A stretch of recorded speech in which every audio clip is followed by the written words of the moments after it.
Assalamualaikum warahmatullahi wabarakatuh. Baik, pada kesempatan kali ini saya akan menjelaskan mengenai semua fitur yang ada di dalam aplikasi pembelajaran SAC saya atau Smart Application Creator. Nah, pada slide pertama ketika peserta didik membuka aplikasi tersebut itu akan disuguhkan oleh tampilan awal dan logo dari sejarah Indonesia itu sendiri. Nah, kemudian apabila berpindah ke slide kedua, yakni tertampil judul materi serta ucapan selamat datang di pelajaran sejarah Indonesia. Kemudian terdapat tombol start untuk memulai aktivitas pembelajaran kita. Nah, kemudian di slide ketiga, tepatnya di beranda utama itu terdapat 7 komponen menu utama.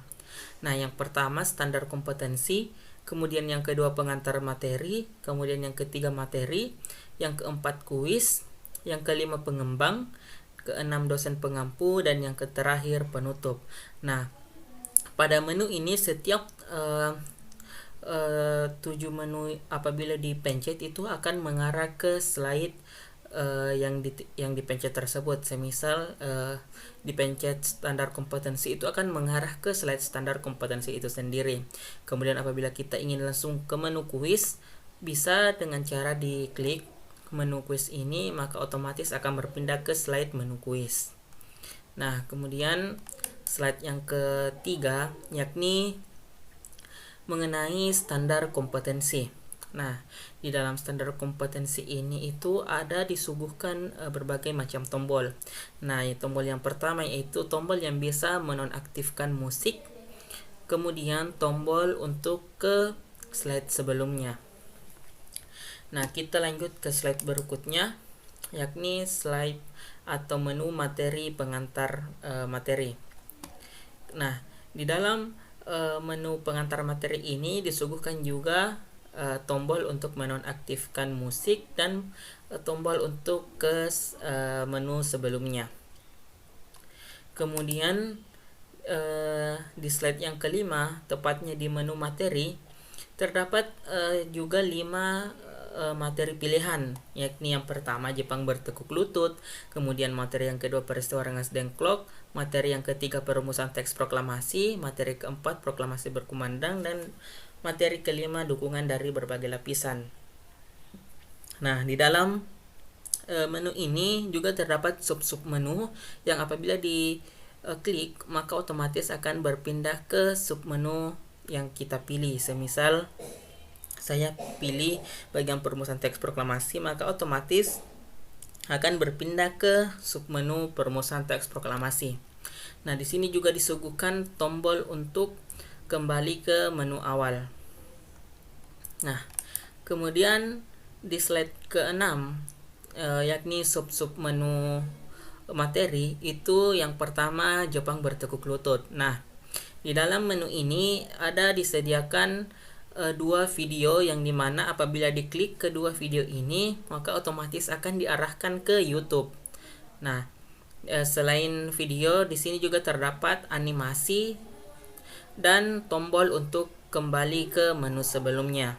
Nah, kemudian slide yang ketujuh atau sub materi yang kedua yakni peristiwa Rengas Dengklok itu disuguhkan materi, tombol untuk menonaktifkan dan play musik background, serta tombol untuk kembali ke menu materi.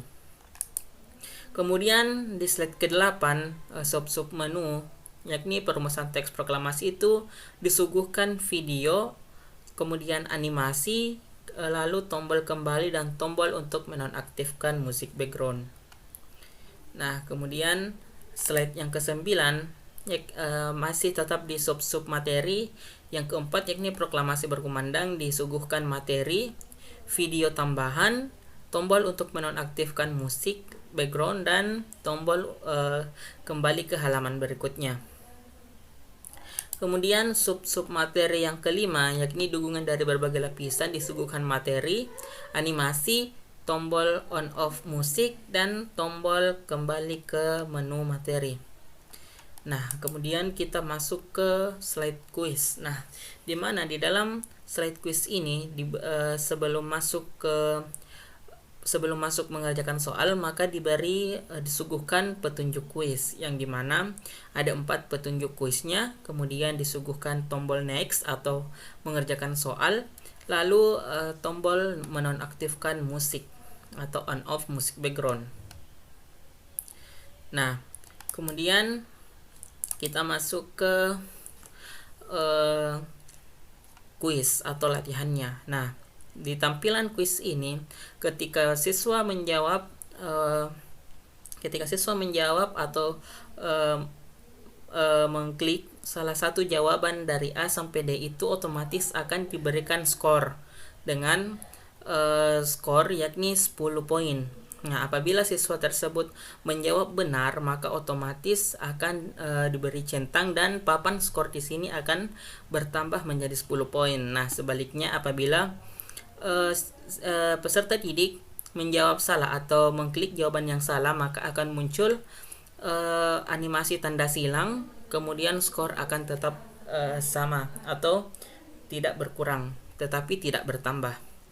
Nah, di sini di menu kuis itu terdapat 10 kuis.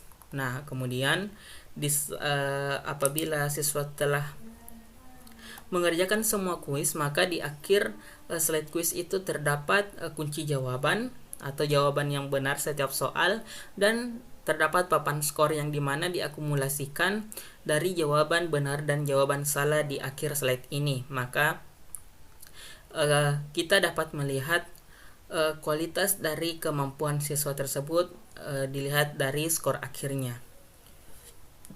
Kemudian di slide berikutnya, yakni di slide 23, terdapat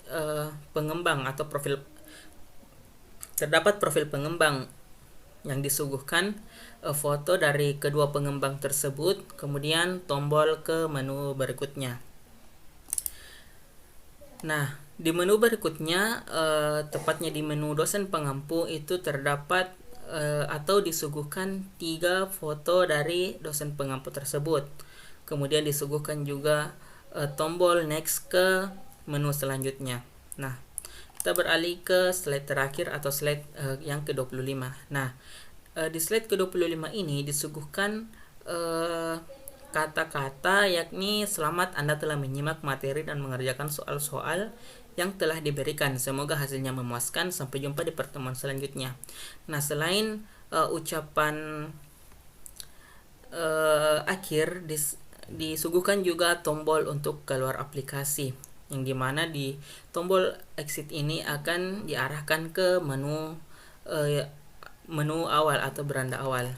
Saya akan preview dari awal cara kerja aplikasinya. Nah, kurang lebih tampilannya seperti ini. Nah,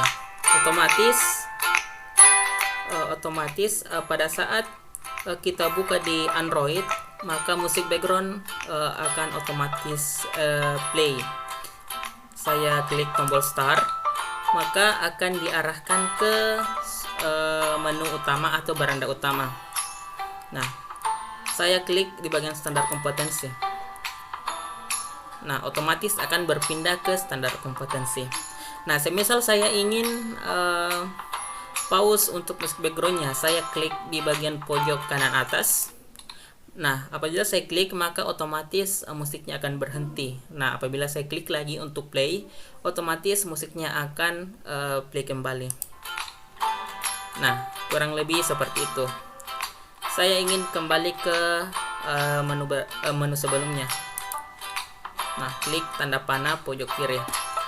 Nah, semisal saya ingin langsung ke menu pengantar materi, maka otomatis saya akan masuk ke menu pengantar materi tersebut. Kembali. Nah, saya ingin membuka menu materi lagi. Nah, di sini disuguhkan 5 pilihan utama dari materi tersebut. Semisal saya ingin ke bagian 1, yang dimana Jepang bertekuk lutut. Nah, di sini disuguhkan 2 video. Nah, apabila saya klik salah satu dari video ini, maka otomatis akan diarahkan ke YouTube. Nah, saya kembali ke slide sebelumnya. Nah, kembali lagi. Nah, semisal saya ingin langsung mengajarkan kuis, maka saya dapat melakukan klik langsung di menu kuis tersebut. Nah, sebelum masuk kuis, tentunya kita diberi petunjuk kuis terlebih dahulu.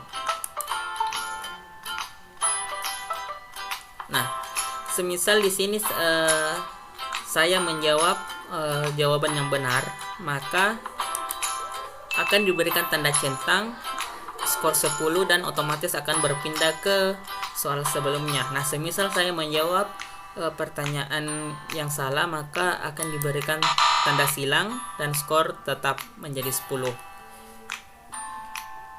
Nah, semisal saya ingin menjawab jawaban yang benar lagi. Jawaban yang salah maksud saya.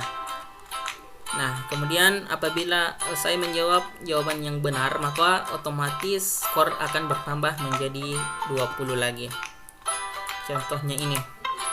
Nah, skornya itu bertambah 10 jadi 20. Nah, kurang lebih cara kerja kuisnya seperti ini. Apabila ada jawaban yang salah, maka skor tidak akan berubah, tetapi apabila jawaban yang betul, maka skor akan bertambah.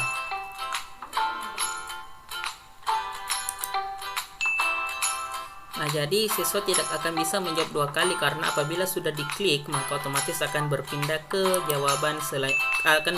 ke soal selanjutnya. Nah,